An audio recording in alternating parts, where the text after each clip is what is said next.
जय श्री माता जी। आज हम कुंडलिनी का विज्ञान सीखना शुरू करते हैं। ये हमारी वर्टिब्री है जो वर्टिब्रल कॉलम का एक पार्ट है। ओके, वर्टिब्रल कॉलम में ये मेरु रज्जु या स्पाइनल कॉर्ड इस तरीके से फिट होती है।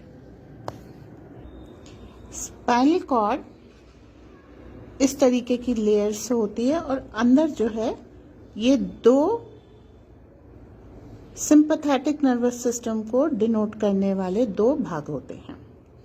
ठीक है, अब इसके सेंटर में यहां पर आपको एक छोटा सा काला छेद दिखाई देगा। ओके, ये छेद, साइंटिस्ट इस छेद को क्या कहते हैं? ये रखा सेंट्रल कैनाल। इसमें सेरिब्रल फ्लूइड्स होते हैं। नैरो सेंट्रल कैनाल है विच provides nourishment and water waste collection from nervous tissue। लेकिन कोई डिफाइंड इसका एक्सप्लेनेशन इनके पास नहीं है कि ये सेंट्रल कैनाल यहां पर क्यों है। इसको ज्यादा अच्छी तरीके से हम इस डायग्राम में देख सकते हैं। ये जो छेद है ये सेंट्रल कैनाल है। एक्चुअली जो भारतीय साइंस है, माइथोलॉजी नहीं साइंस, इसमें इस सेंट्रल कैनाल में 3 नाड़ियां बहती हैं, इड़ा, पिंगला, सुषुम्ना। ये मेरा मिरर इमेज है। अगर मेरे सामने बैठे व्यक्ति पे मुझे बताना है तो ये सत्य है। हाथ मेरी तरफ खुले हैं, द पर्सन इज फेसिंग मी। तो जो मेरे सामने व्यक्ति बैठा है उसकी लेफ्ट साइड पे इड़ा नाड़ी, जो सामने व्यक्ति बैठा है उसकी राइट साइड पे पिंगला नाड़ी, और उसकी सेंट्रल जो है ये सुषुम्ना नाड़ी। तो ये है left sympathetic nervous system, right sympathetic nervous system, central parasympathetic nervous system. ये पूरा इस नाड़ी में बहता है। अगर हम अपनी पीठ को देखें तो हमारा इड़ा नाड़ी, ये मेरी तरफ, ये इड़ा नाड़ी, ये पिंगला नाड़ी और बीच में सुषुम्ना नाड़ी जाएगी। अब हम इस भाग को, हिप बोन को ध्यान से देखते हैं। हिप बोन में यहाँ पर ये कुछ हड्डियां कॉसिक्स बनाती हैं जो आपस में जुड़ गई हैं। यही हमारा मूलाधार है। डिटेल में देखते हैं। ये वो 4 बोन्स हैं जो एक दूसरे में जुड़ गई हैं और ये देखिए एक ट्रायंगुलर स्ट्रक्चर बना रही है। ये हमारा मूलाधार है। किस तरह?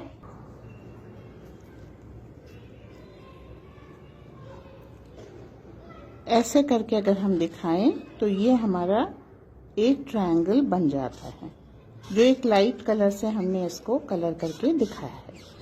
ये एक ट्रायंगल है जो नीचे की ओर पॉइंट करता है। ये हमारा मूलाधार है। इसके अंदर मां कुंडलिनी और मूलाधार चक्र है।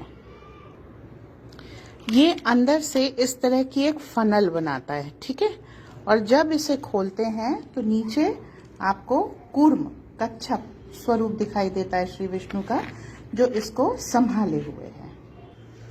तो जो कोन है वो अंदर से इस तरह से हॉलो होता है। अब इसके अंदर क्या क्या चीजें हैं?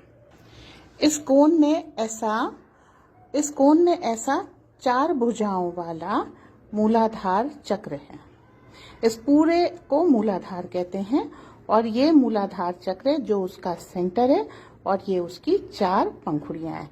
अब ये सेंटर जैसा कि दिख रहा है वैसा ये एक 2D नहीं 3D स्ट्रक्चर है।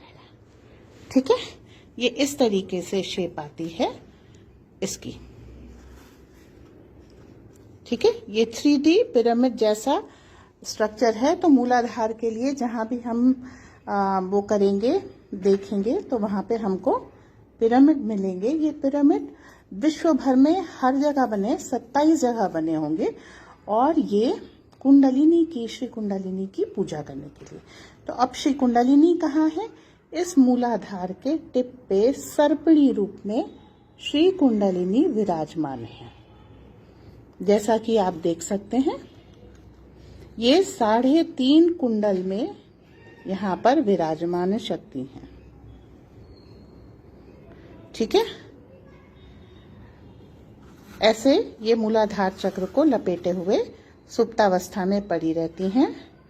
1, 2, 3, 3.5।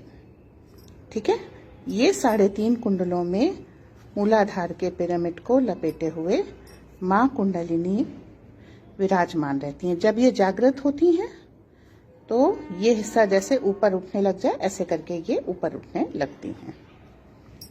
जैसे हम ये देखते हैं ना, ये रस्सी बटी हुई है, इसी तरीके से कुंडलिनी के जो तंतु होते हैं वो आपस में बटे हुए रहते हैं और इस तरीके से लपेटे हुए रहते हैं। तो ऊपर से देखने में ये स्ट्रक्चर ऐसा लगेगा कि सारे कुंडलों में श्री कुंडलिनी है, नीचे एक पिरामिड का स्ट्रक्चर है जिसके द्वार हैं और हर द्वार से मूलाधार की एक पंखुड़ी निकल रही है। बीज मंत्रों की चर्चा हम अगले वीडियो में करेंगे। इतनी जानकारी के लिए को नोट कर लीजिए। मुझे सुनने के लिए धन्यवाद। जय श्री माता जी।